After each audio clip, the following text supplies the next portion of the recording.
Bonjour à vous tous, bande de joueurs impénitents, c'est Franck et Super Panda.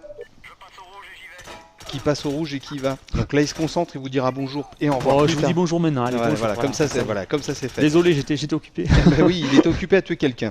Donc bah voilà, non, il est occupé, il se concentre parce qu'il est en train de vous montrer une vidéo alors attention, roulement de tambour, je vais essayer de tout dire. SOCOM US Navy Seals Fireteam Bravo, un jeu sur PSP édité par Sony, développé par Zipper Interactive.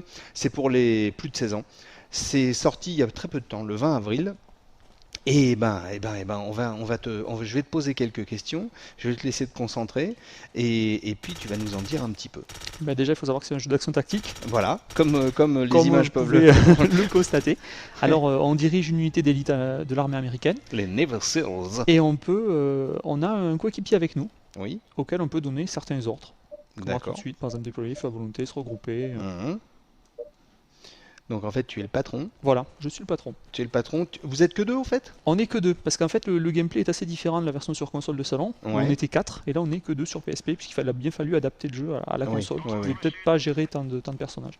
Oui, parce que bon, c'est vrai que la PSP, on rappelle qu'il n'y a qu'un joystick. Non, alors ça oui, il n'y a qu'un stick, donc il y a un système de visée automatique comme vous voyez. J'ai pas besoin de viser avec le curseur, c'est viser automatiquement les ennemis. C'est pas mal. C'est pas mal parce que comme on n'a qu'un seul stick, ce serait un petit peu compliqué à gérer. Sinon ça serait un gros chantier. Là, donc ça rejoint un peu le jeu version console de salon, voilà, mais ce n'est PS2.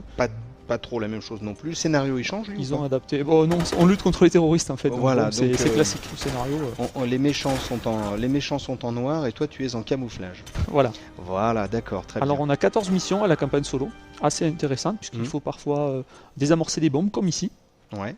Là, je vais désamorcer une bombe, je vais demander à mon ami de désamorcer la bombe. Ah bah non, toi tu prends pas de risque. Et pendant ce temps, je le couvre au cas où. Il faut le couvrir pendant qu'il désamorce la bombe pour pas qu'il y ait de problème. Donc toi, dans le jeu, ton nom c'est quoi?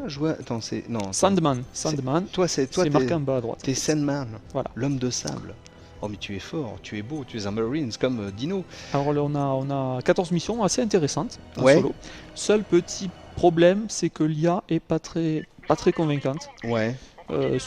Par exemple, à notre ami, il faut parfois lui donner plusieurs fois le même ordre pour qu'il l'exécute. Ah oui, des fois il comprend pas. Voilà, bon, c'est un petit peu gênant, mais bon, on s'en sort quoi. Ouais, et puis... les adversaires aussi qui sont un petit peu idiots, mais bon.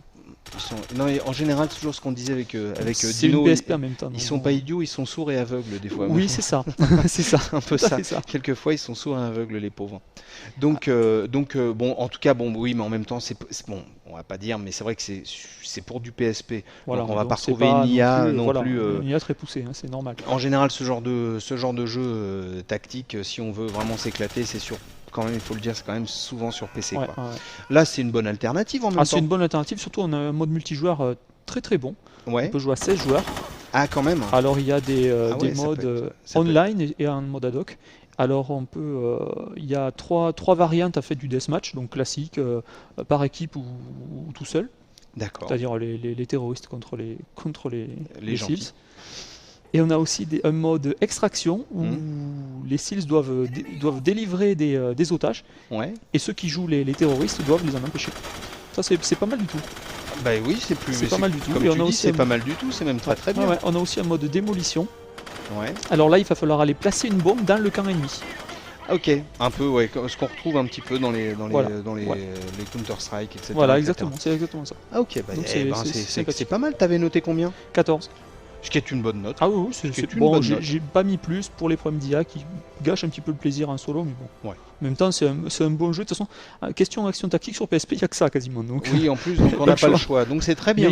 Mais c'est pas parce qu'il y a que ça qu'il faut l'acheter, et celui-là, il est pas mal du tout. Pour ceux qui aiment le genre, c'est quasiment indispensable. Ok.